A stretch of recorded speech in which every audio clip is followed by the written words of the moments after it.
So, welcome, friend, to the show and award-winning author Kimberly Packard. Thank you, Sarah. Yay. So, okay, so I wanted to talk to you a little bit about women's fiction and like romantic elements in it, because I know Yeah. you have a trilogy, the standalone novel, and a novella, and all are categorized as women's fiction, but you have very strong romantic elements in those Yeah. books. Yeah, absolutely. Well, and it's funny because women's fiction, I think it was it was one of those genres where I was like, what the hell is this? Because when I first wrote Phoenix, I didn't know how to categorize it, which was such a rookie mistake as an author. Because they tell you the first thing you need to know is where does your book go on a shelf? And I'm like, yeah, right there in the P's, obviously. But I didn't realize it was deeper than that. So I've kind of done a lot of soul searching and Googling and found out that I write women's fiction. And what that means is, and how it differentiates from romance, is that in women's fiction, the woman's journey, her own journey, is the core element of the plot. Whereas in romance, the core element of the plot is really the couple to eventually get to their happily ever after, the HEA. Right. But here's the thing, our lives are not without having relationships. And even with, like in my trilogy, spoiler alert, but, the first couple of books, they don't end up together. And, we've all been in those relationships where it's like, okay, you're the right person, it's just not the right time. And so I think it's something that's out there a lot, and that you just have to kind of say, okay, we'll get together when it's time to get together. And even if they don't get together, romances are, it can be a little bit of a challenge to get through.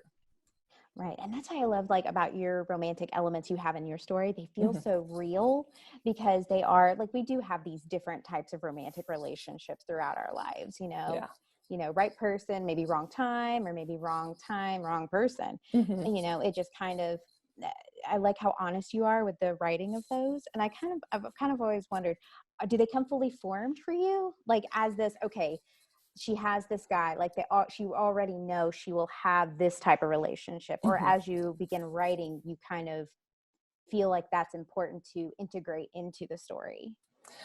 Yes and no. So with Phoenix, for example, that was my very first novel. That was the one where I didn't know where to shelve it. And I just really wrote that one kind of as the story was coming. And, when she gets to the small town of Phoenix, and there she kind of hooks up with the cop. And at this point, Amanda is on the run. She had to take the fall for her ex-boyfriend's crimes.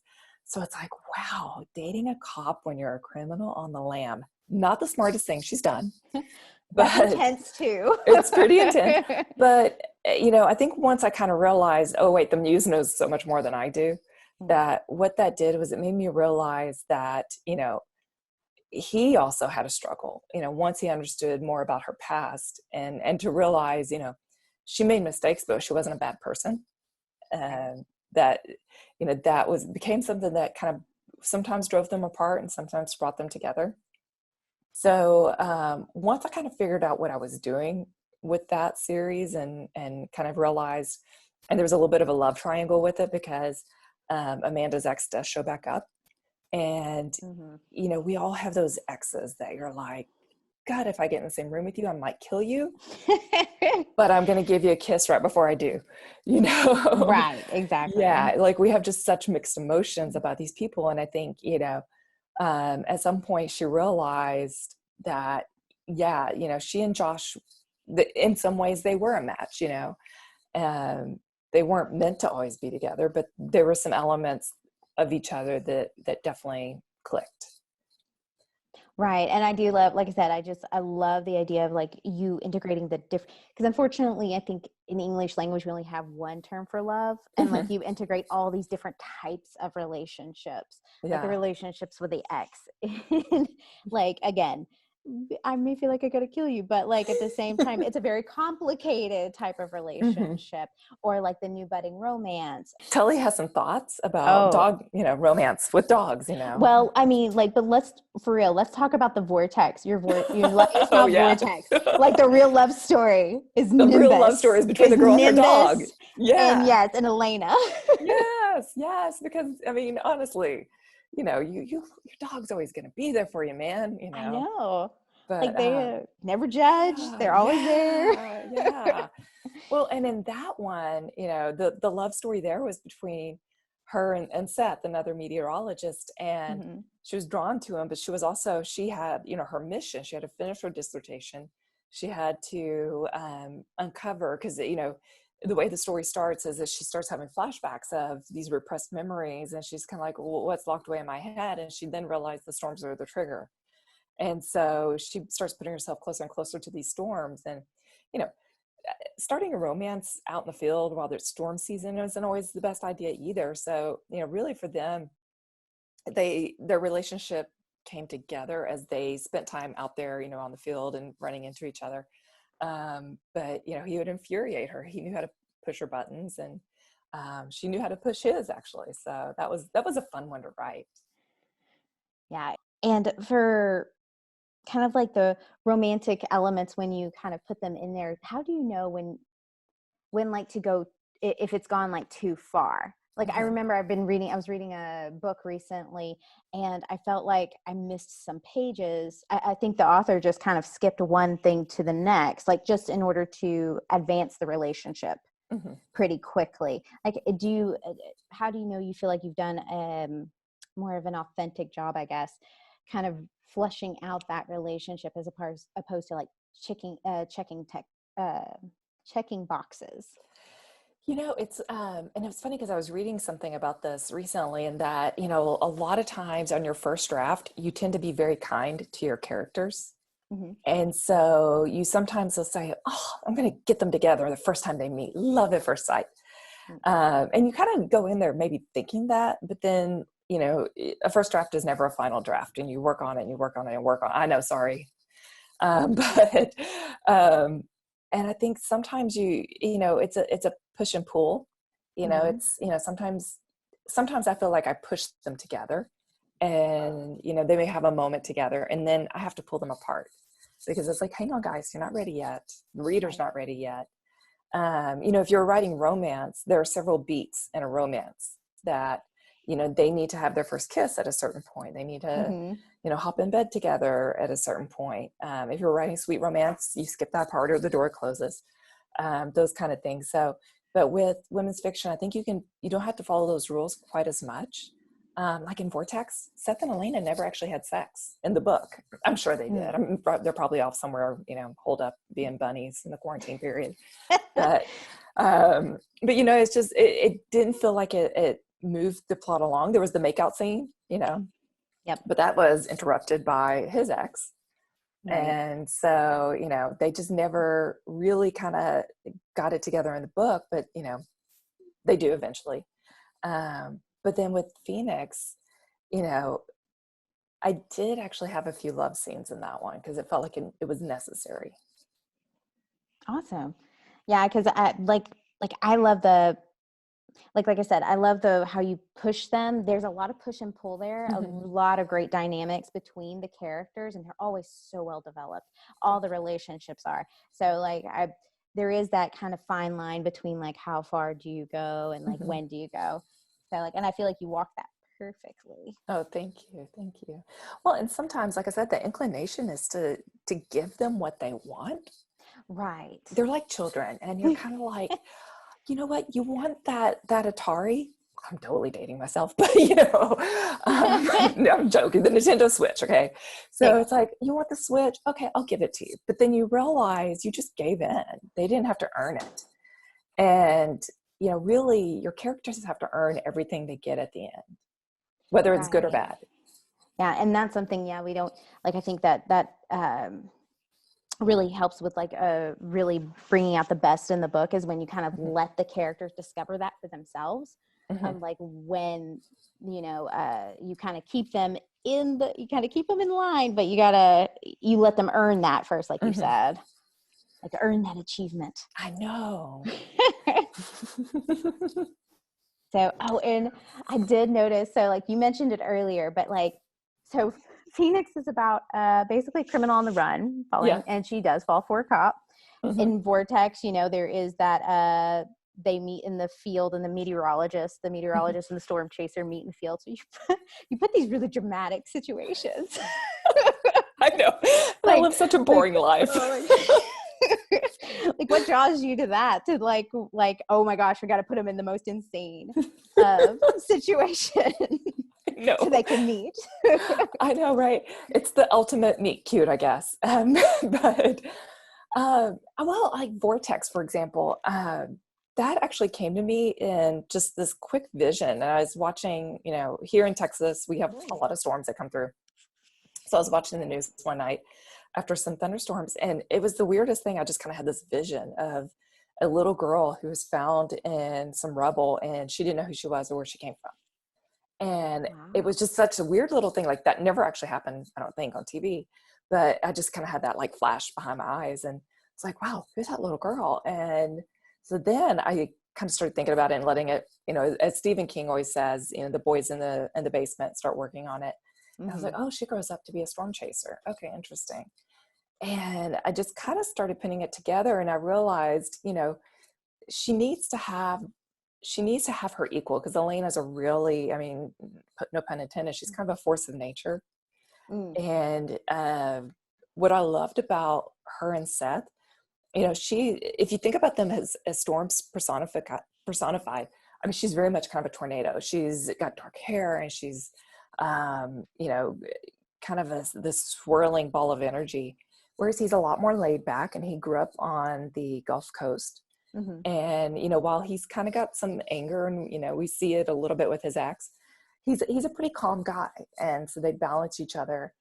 And I think it was one of those things that, when I was kind of coming up with the story, and actually, I don't think I came up with the story. I think the story came to me. And that's a whole woo-woo conversation we can have later. But, as the story is unveiling itself to me, I was like, oh, okay, yeah. So she has a love story in this as well. And they just seem to really be a perfect pair together. Right. Well, and it totally made sense too. The way you wrote it just made sense that she would need that in her kind of her journey to kind of discover more about herself and things like that. And like you said, she was such a strong personality that I feel like they complemented each other very well. Yeah. Yeah. And she definitely met her match with him. I was going to ask you, how's quarantine been for your writing muses? Oh gosh, it's funny. So I kind of was in this weird place of, I had Dyer's Club, my next novel, kind of done. I had edits that I was making. Full disclosure, Sarah and I are in the same critique group. So I've had critiques from you guys that I was kind of going back in and putting those in. So I've actually spent a good chunk of my time editing, not really writing new words, but I've kind of got that. I've got it in a place where I'm setting it aside for a little bit longer. I've got Christine's edits coming to me actually today, probably. Awesome. Yeah. So I'll kind of do another pass at it, but I'm actually going to dig back into writing, what would this be? Number 6, The Arrangement, which is a story of 2 women who, it's kind of like Milli Vanilli. It's 2 women who share a role of a singer. One's the face and one's the voice. Ooh. So I'm going to get back into writing that one. Yeah, that sounds exciting. Thank you. So what about you? Have you been writing? I have been writing, yes, more. Yay. And yes. And then while I've had this kind of brief time off, I have been focusing on the podcast and like audiobooks and different things, kind of doing a mishmash of things, if you will, just to hold my attention. Yeah. It's a good time to clear stuff off the to-do list. Exactly. So, and spending a lot of times, like you mentioned with the dog, yes. a lot of like puppy time. So that's always good. Oh yeah. Yeah. He's back asleep now. So I think we're good. Okay. Perfect. Squirrel walked by. I know. Oh, dang those squirrels. I know, right. So I know this is always it's such a very broad question, Mhm. but what does the writing process look like for you? I think it's still somewhat evolving. Like I said, Phoenix, I totally pants that sucker. And actually, when I don't remember if I've ever told you this story, but when I finished writing Phoenix, I had no writers group. I wasn't part of anything. It was, Hmm. years and years ago. And I kind of was just like, oh, I'm just going to write this. I've always wanted to do that. And Oh, kind of didn't really know what I was doing. And so I finished it and it came in at 120,000 words. It's a holy monster. man. Yeah, it was a monster. Holy mess. And I Googled, average length of an adult novel, and I was like, oh, wow, I have some trimming to do. So I got it down to like 93,000 words. And it's like, wow. But Wow. that one I pantsed. Pardon Falls, the second book, I also kind of pants, but I think I rewrote that sucker like 11, 12 times because it was, for me, it was a learning experience of how to just let a story be a story and not try to force it into a certain size. Hmm. I kind of jokingly called that my accidental trilogy because, again, not knowing a whole lot about stuff, I kind of left it with a little bit of a cliffhanger. But then I was like, wait, no, she's not done yet. There's more to the story. She needs to bring home Josh. She needs to do this. And that's when I kind of got a little serious about, okay, I got to plot this sucker out. And Mm. so it took me a little while to get Pardon Falls done, mostly because I rewrote it 12 times. But then when it came to Prospera Pass, the third one and the final of the trilogy, I had learned to plot. Alexandra Sokoloff. I took a class from her and learned some plotting techniques. Ooh, And so that really helped me. And I kind of like doing that. Um, and so I wrote Prospera Pass in 5 months. And it pretty much came wow. out fully formed. Like, I know I went back through and maybe tweaked some stuff, but there was not a whole lot of, I think I had learned to really, like I was saying earlier, don't baby your characters. Yes. Oh God, I tortured those guys. I felt so bad, like That literally is in some that is true. cases. I remember some of those chapters reading them and like, Yeah. ooh, she went dark. Oh It's the yeah. dark Kim. Yeah. I'd leave those chapters out for my husband to read as I take out the trash, or that's what's going to happen.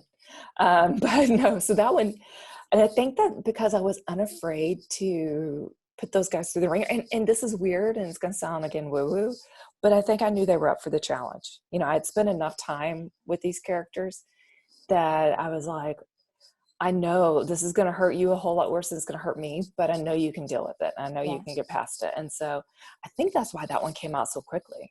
Yeah. 3 books deep, you should like be able to understand, like, okay, I know their limitations. I know enough about them to where like Yeah. I know that they can handle this, Yeah. Yeah. So not I take do a that. side. Yeah. So I do that now still. I still kind of do this, kind of storyboard it in a sense out. But then I also allow myself a detour if I'm writing something. I'm like, where did that come from? Because Mm, again, sometimes the story knows more than I do. The muse knows more than I do. And it's just like, okay, I'm going to follow this little trail. And usually when I storyboard it, I don't get super detailed about this is going to happen. They're going to walk into a cafe. She's going to order this kind of coffee and she's going to have this conversation. I mean, it might be something as simple as, character shows up at a bar and has a conversation with someone and gets a piece of information. And throughout that conversation, something else could happen. right. And that actually makes me think too. So how much does it actually, from the genesis of maybe storyboarding your Mhm. idea, how much does your book actually change, or any of the relationships actually with the character Oh, change, or at all, if at all? some does for sure. Okay. And with Dyer's Club, I honestly didn't realize. So Dyer's Club, I'll kind of give the quick blurb about what that one is, Mm-hmm. because that one's not out yet. Hopefully by the end of the year. Fingers Uh, crossed. yeah, I'm excited. It's a very different book than anything I've ever written before. It follows quite a few characters, not a small group. It's a And group of. can you give us the pitch? I love the pitch, like the Breakfast Club Oh pitch. yeah. So it's the Breakfast Club meets the Bucket List, Oh, and it's so good. basically a group of people who come together for their dying adventures. They're strangers; they don't know each other. There's a guy, Jimmy Dyer, who runs this really interesting travel company Mm-hmm. where he takes people who have terminal illnesses on trips. and he brings them together. So you really are kind of thrown together. You know, it's a fantasy island, a Love Boat type thing where it's like people that don't know each other are now forced together. And, you know, they form relationships, they form friendships, some form, you know, love interests. But I didn't realize that Jimmy and Charlotte, Charlotte's probably the main character of that one. I didn't realize they were going to form such a close alliance and friendship. And that one, while there is a love story, that one is really probably 100% women's fiction, where with Charlotte, I mean, her journey isn't a love story, not in a pure romantic sense. Right. Not in like a, like what we would think like traditional sense. Yeah. Like love I mean, stories. she does find love. She really, you know, and I don't want to give it away, but she absolutely does find love, but not in the traditional way. Oh, you should have heard that. Oh, he sounded so ferocious. I know. Was it another squirrel? Probably.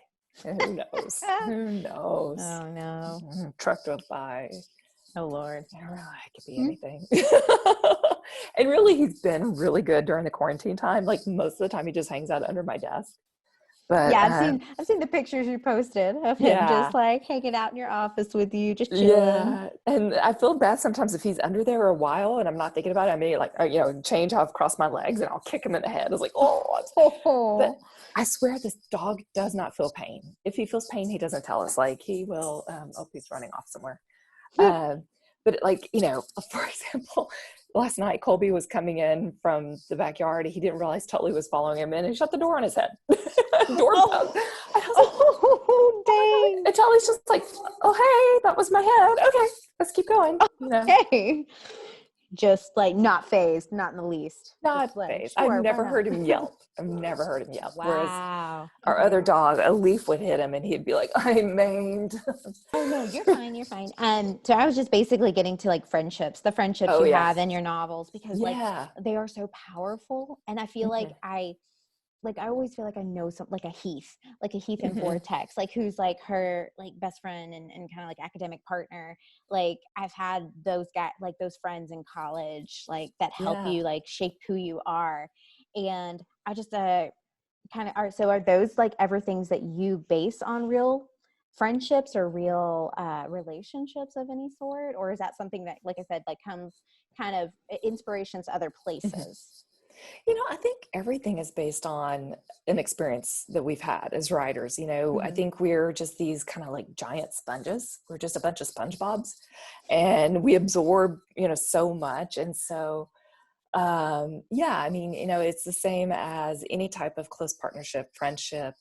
What I love about Heath and Elena is, you know, if anybody wasn't really paying attention, you would think that they were brother and sister, or perhaps they were dating because their relationship was so close. But you know, it was purely platonic, and it was, you know, again, he was a lot like Seth, you know, someone that calmed her down, settled her down, but she also pushed him to, you know, get outside his comfort zone sometimes. But I think that's just, you know, friendships are so important to us as humans. And, you know, that was one of the things with the Phoenix trilogy.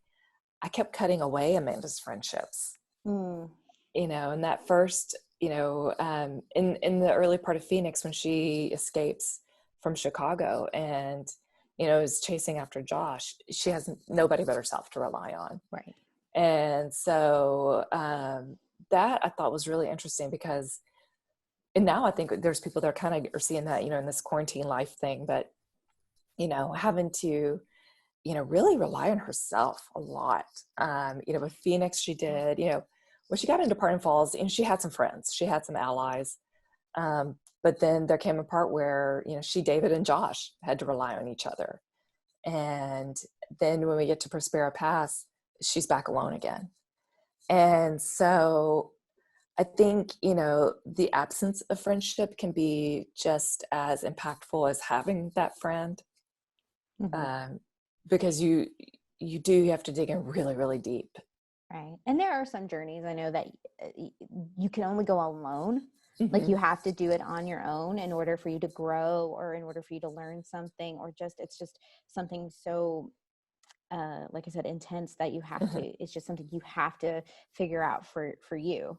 Yeah. But like I said, I love the whole friendships and aspect of it, just because those are so Mhm. influential to us as human beings, since we are relational kind of Yeah. creatures. Um, Also, really quick note about Vortex. Again, back to Nimbus because I remembered Oh something. yeah. So was Nimbus, because you mentioned about Tully, and I know your last dog Charlie. My buddy. Yeah, I Yeah. know he tragically passed away early. But was Nimbus based around a real dog like Charlie, or was it part of anything, or just So here's the funny thing. I think he was a little bit based on Charlie. okay? So okay, this is really kind of a funny moment, and you'll laugh at me. But when I sat down to start writing Vortex, and again, I kind of loosely plotted it out. I had my storyboard. And I think of the storyboard as it's a map, it's a road map. Mhm. And it's like, okay, sometimes I might take the interstate, but every now and then I might see that roadside attraction, like world's largest cowboy boots exit, right? And I go see what those are. And, so I leave myself open for those, but I'm sitting next to my husband. I think we're sitting outside. It was like a gorgeous day, and I'm sitting in the backyard, and I'm right in the first chapter. And I get to the part in that very first chapter where Elena stands up, and she, they realize the storm's forming not too far away, and they have to kind of pick up and move. And she whistles for her dog, and he comes bounding. And I had no clue that that was going to happen. It just popped out. Mm. And I stopped and I looked at my computer where I had just written that. And I actually spoke out loud, "You have a dog?" And I think I have headphones on or something, because, I was listening to music, and my husband thought I was talking to someone. And he looked at me and he goes, of course you have a dog. I mean, he's sitting right there beside you. Right. And I kind of was like, all right, Elena, you better take care of him. And I actually said that to her. It was, yes, we talk to our imaginary friends as Yeah, yeah. writers, It's but very true. it's Yes. very true. Yeah. Um, but I think, I do think there's that relationship between an owner and their dog, and just being able to, read their body language so, so well. Hmm. And, unlike Nimbus, Charlie was not a fan of storms. Bless his little heart. He Mm. was a 90-pound yellow lab golden retriever mix. And I think that's why, I made Nimbus a golden, Yeah. just to, because, there's nothing better than that big golden happy face. Oh, But yeah. if we had a storm come in, poor Charlie would try to, shove that big body into the smallest space he could find. Oh.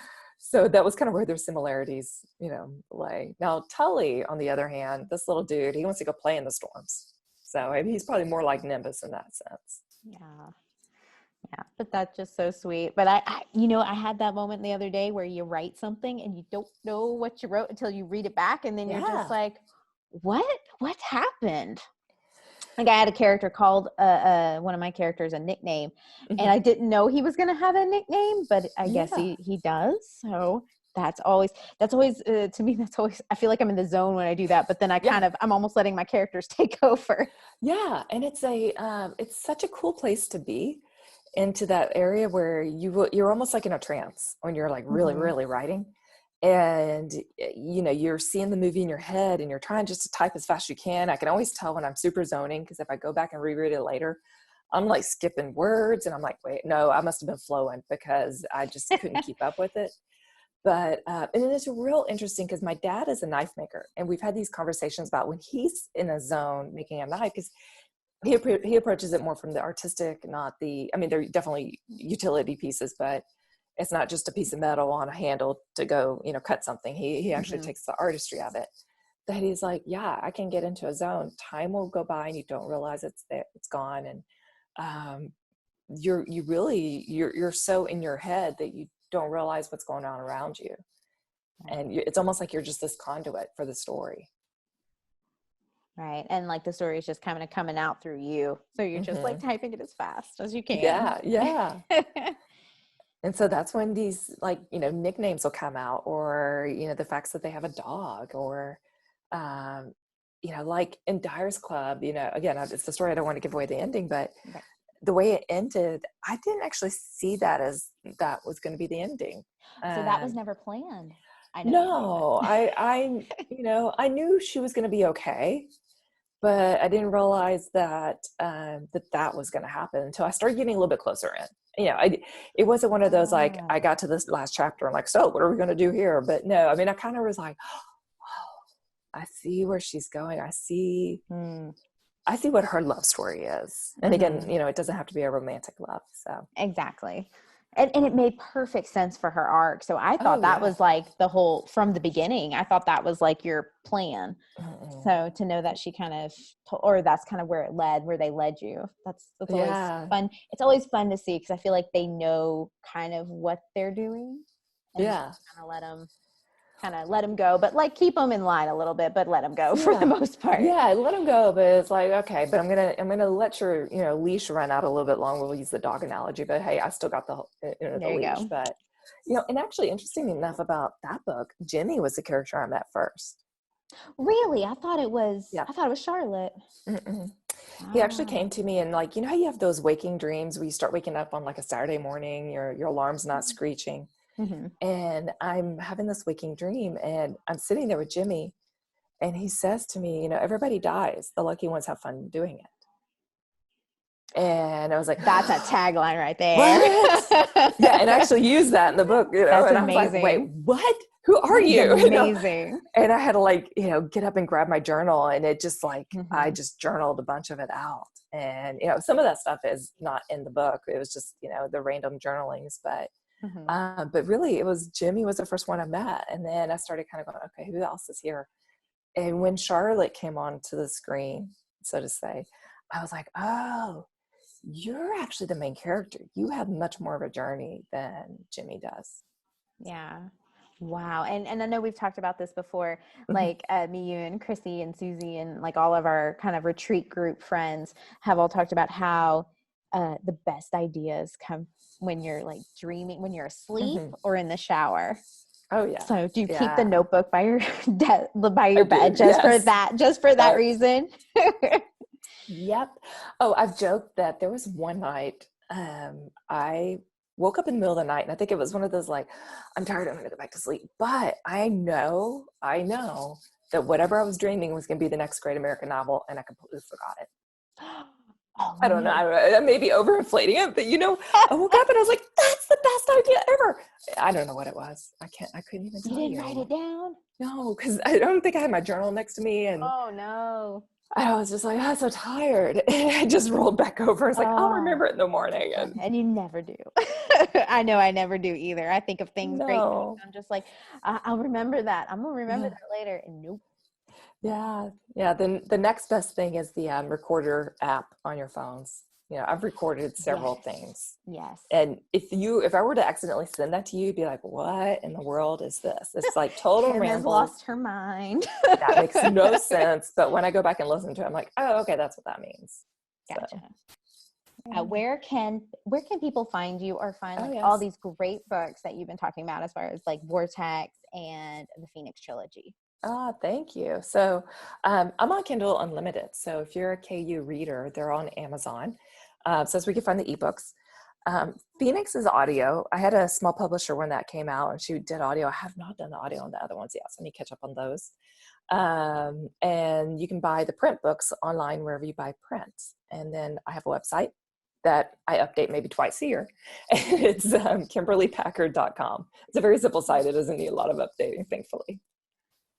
Perfect. And then they can also find you on like Twitter and Instagram and places, Twitter, right? Instagram, Facebook.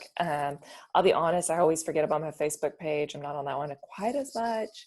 If you follow me on Instagram, you're going to see a lot of pictures of the dog and cat, and usually when I'm drinking. Perfect. Which has been a lot lately. I just need that in my life right now. So yeah. That quarantine life, all the drinking. Yeah.